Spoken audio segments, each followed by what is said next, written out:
তমা Rajshahi medical college হাসপাতালে এই মুহূর্তে ৫৫ জন রোগী হামের উপসর্গ নিয়ে চিকিৎসা নিয়েছেন। আর গত ২৪ ঘন্টায় ৫ জন নতুন রোগী ভর্তি হয়েছেন এবং ৭ জন সুস্থ হয়ে হাসপাতাল ছেড়েছেন। হাসপাতাল কর্তৃপক্ষ বলছে যে আলাদা একটি আইসোলেশন ওয়ার্ড করে সেখানে রোগীদের চিকিৎসা দেওয়া হচ্ছে। এর পাশাপাশি হাসপাতালের যে ২০০ বেডের শিশু ওয়ার্ড রয়েছে সেখানেও হামের উপসর্গ নিয়ে ভর্তি হওয়া রোগীদের চিকিৎসা কার্যক্রম চলছে। তবে আইসোলেশন ওয়ার্ডের বেডের সীমাবদ্ধতার কারণে সেখানে সবাইকে পাঠানো সম্ভব হচ্ছে না। আর আমরা রোগী স্বজনদের সঙ্গেও কথা বলেছি, তারা বলছেন যে হামের উপসর্গ নিয়ে শিশুরা ভর্তি হওয়ার পরে নানা ধরনের রোগে আক্রান্ত হচ্ছে, যে কারণে চিকিৎসা ব্যয় মেটাতে তারা হিমশিম খাচ্ছেন। তারা হাসপাতাল কর্তৃপক্ষের প্রতি, বিশেষত সরকারের প্রতি দাবি জানিয়েছেন যে ওষুধ সহ অন্যান্য যে চিকিৎসা সরঞ্জাম রয়েছে সেগুলো যেন বিনামূল্যে সরবরাহ করা হয়, তাহলে হামের উপসর্গ নিয়ে ভর্তি হওয়া যে রোগীর স্বজনরা রয়েছেন তাদের অনেকটা সহায়তা হবে। তবে হাসপাতাল কর্তৃপক্ষ বলছে যে তারা সাধ্যমতো চেষ্টা করে যাচ্ছেন, তবে অনেক সীমাবদ্ধতার কারণে আলাদা আইসোলেশন করা সম্ভব হয়নি। ওষুধ সরবরাহ কম থাকায় সব ওষুধ বিনামূল্যে সরবরাহ করা সম্ভব হচ্ছে না। আর এর রাজশাহী মেডিকেল কলেজ হাসপাতালের পাশাপাশি রাজশাহী এর যে উপজেলা স্বাস্থ্য কমপ্লেক্সগুলো রয়েছে সেখানেও হামের উপসর্গ নিয়ে ভর্তি হওয়া শিশুদের চিকিৎসা দেওয়া হচ্ছে। সেখানে জেলা সিভিল সার্জন আমাদেরকে জানিয়েছেন যে সব ধরনের চিকিৎসা সেবা কার্যক্রম চালু রাখা হয়েছে।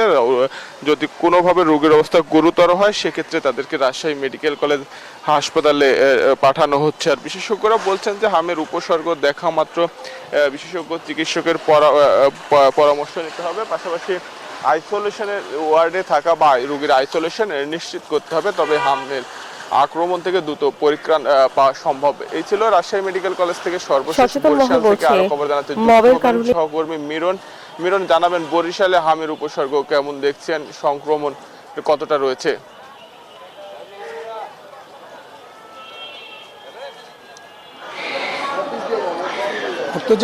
হামের প্রাদুর্ভাব কিন্তু সারা দেশের সঙ্গে বরিশালেও কিন্তু একই অবস্থায় আছে, অর্থাৎ প্রাদুর্ভাব কমছে না।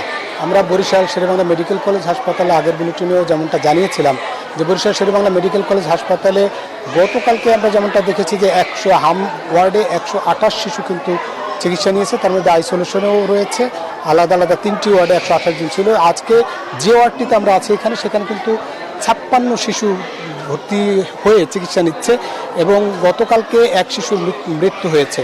বরিশাল বিভাগে যদি বা এ পর্যন্ত হামে মৃত্যু হয়েছে ৪৬ জন, তার মধ্যে বরিশাল শেরেবাংলা মেডিকেল কলেজ হাসপাতালেই মারা গেছে ৩৪ জন। এছাড়া বরিশাল বিভাগের মধ্যে পরে মারা গেছে ভোলাতে ৭ জন, বরগুনাতে ১ জন, পিরোজপুর ২ জন, ঝালকাঠিতে ২ জন। তারপরেও হাসপাতালে আজকের যে অবস্থা সেটা দেখছি যে অপেক্ষাকৃত একটু ভালো এবং চিকিৎসকরা বলছেন যে হামের উপসর্গ দেখা মাত্র চিকিৎসকের পরামর্শ নিতে বলেছেন এবং একই সঙ্গে নিজের সতর্ক থাকতে বলেছেন। বরিশাল শেরেবাংলা মেডিকেল কলেজ হাসপাতালের বেড সংখ্যার চেয়ে অনেক রোগীর সংখ্যা বেশি হয়, এই চিকিৎসা সেবা দিতে হিমশিম খাচ্ছে কিন্তু চিকিৎসকরা। সব মিলিয়ে যদি বলি যে হামের যে প্রাদুর্ভাব সেটি কমাতে হলে টিকার উপর নির্ভর করতে হবে, তারপরেও চিকিৎসকরা বলছেন শুধু টিকা দিলেই হবে না, রোগ প্রতিরোধ ক্ষমতা বাড়াতে অন্ততপক্ষে ৪ সপ্তাহ অপেক্ষা করতে হবে, তারপরে হাম আস্তে আস্তে কমে আসবে এবং এভাবেই টিকা কার্যক্রম চালাতে হবে এবং একই সঙ্গে চিকিৎসা কার্যক্রম চালানোর পরামর্শ দিয়েছেন চিকিৎসকরা। এই ছিল বরিশাল শেরেবাংলা মেডিকেল কলেজ হাসপাতাল থেকে হামের সবশেষ তথ্য। তমা, মিরন এবং মর্তুজা, আপনাদের দুজনকে ধন্যবাদ।